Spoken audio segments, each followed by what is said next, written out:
Hello, Leo, Sun, Moon, or Rising. This is your April 2025 tarot reading.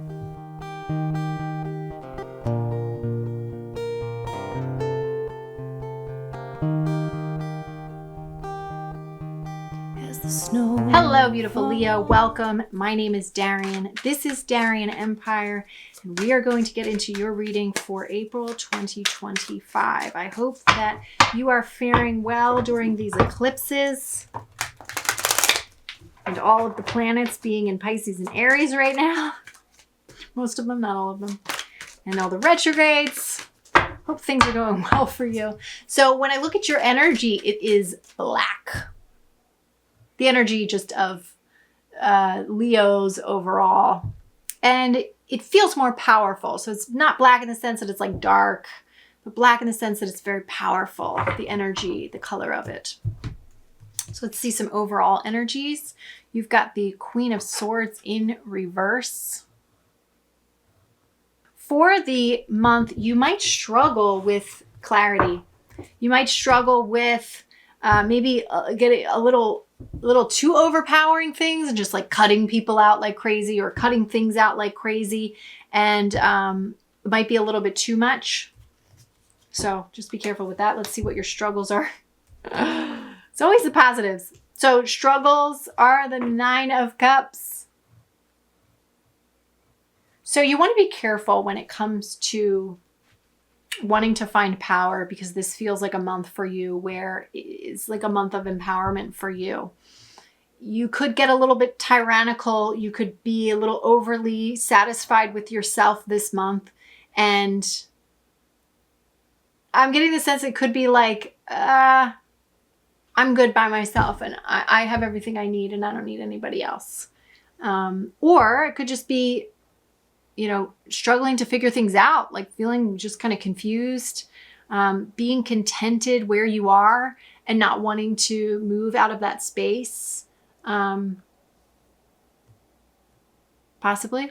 And then, excuse me, what's working for you, this energy that's working for you is actually the 8 of Wands, which is fast movement.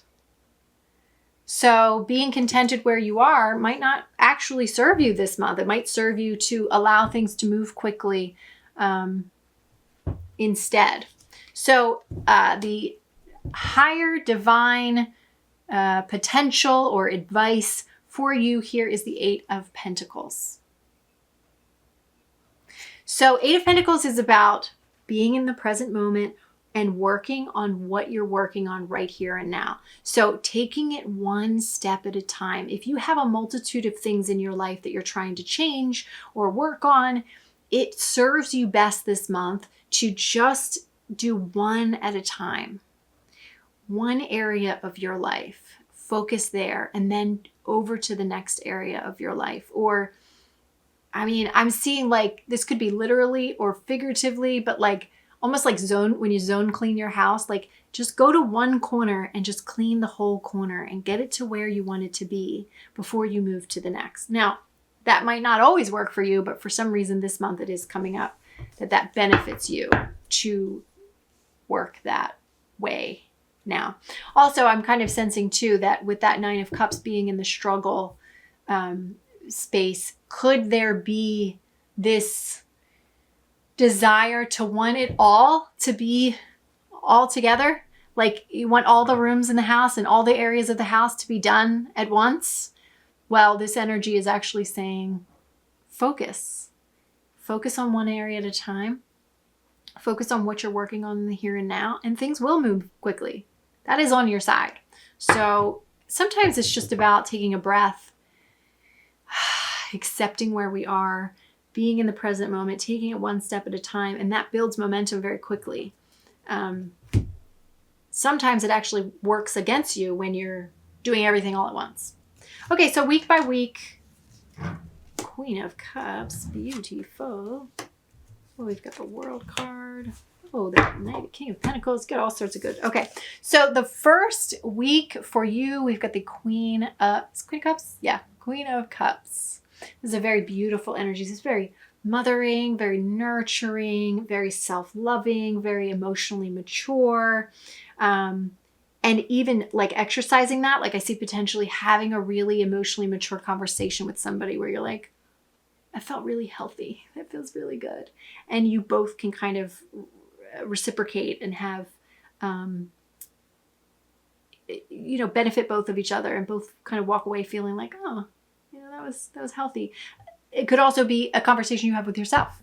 It could also just be how you're feeling, how you're living, how you're breathing, how you're existing the first week. Okay, so second week, we've got the 4 of Cups in reverse. Again, more cups. Cups is emotions. Cups is water. When it comes to the 4 of Cups, when it is upright, it is about the fact that there is divine help coming your way, and you're just like not accepting it, not receiving it. The fact that this is in reverse tells me that it might even be the opposite. It might even be that like you've been receiving so much help, which is great. You've been like, give me more. I need all the help I can get. But could you be ignoring the fact that you have a lot of capabilities on your own that you've already built? So there's like a confidence thing here that maybe you might not have within yourself that comes up in that second week. All right, third week, we've got the World card. This is a card of completion. This is a card of, ending cycles. Sometimes this is also a pregnancy card. But yeah, it feels like something's coming into completion. The third week of April, that is when Venus will station direct. I know that Mercury retrograde will have already been done. There's probably loads of other things astrologically that are going on. So this is kind of like closing a chapter, but it feels good. It feels like closure. It feels like, wow, I did that. And it's whole and it's complete and feels good, right? And then the last week, we've got the King of Pentacles. This is where we're benefiting from that kind of closure, that like, I've built this whole thing and it's complete now. And now I get to benefit from it. So whatever that is for you, whatever that looks like, there will be physical manifestation because the King of Pentacles, the Pentacles are physical. So it's like you're going to be able to see what, bearing the fruits of your labor, essentially. Okay, so for the extended reading that will happen on my Patreon, we are going to dive a little bit deeper into these specific areas of your life: love and relationships, health, and then career and finance. So I will show you the cards and then you can get the extended reading over on my Patreon. So the first card in your love and relationships is the Emperor in reverse.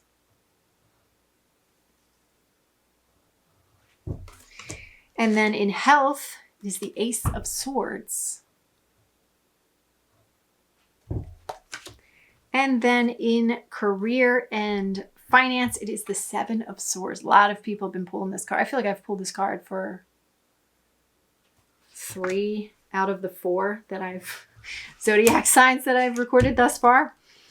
Okay, so if you want to pull more cards and get a little bit deeper reading into those specific areas of your life, you can head over to my Patreon. It is just $3 US for one of these videos. If you're somebody who likes to get the sun, moon, and rising, I definitely would suggest getting the monthly membership, which is $7 a month. So $7 a month, you would get all 12 signs. You'll also get access to early access to these particular videos before they hit to the public or are offered to the public. So you can go ahead and do that. If you enjoyed this video, thank you so much for watching. If you could hit that like button, it really helps me. I would appreciate the support, and comment down below with how this resonated, as well as if you haven't already, hit that subscribe button. All right, my loves, I will see you on the next video.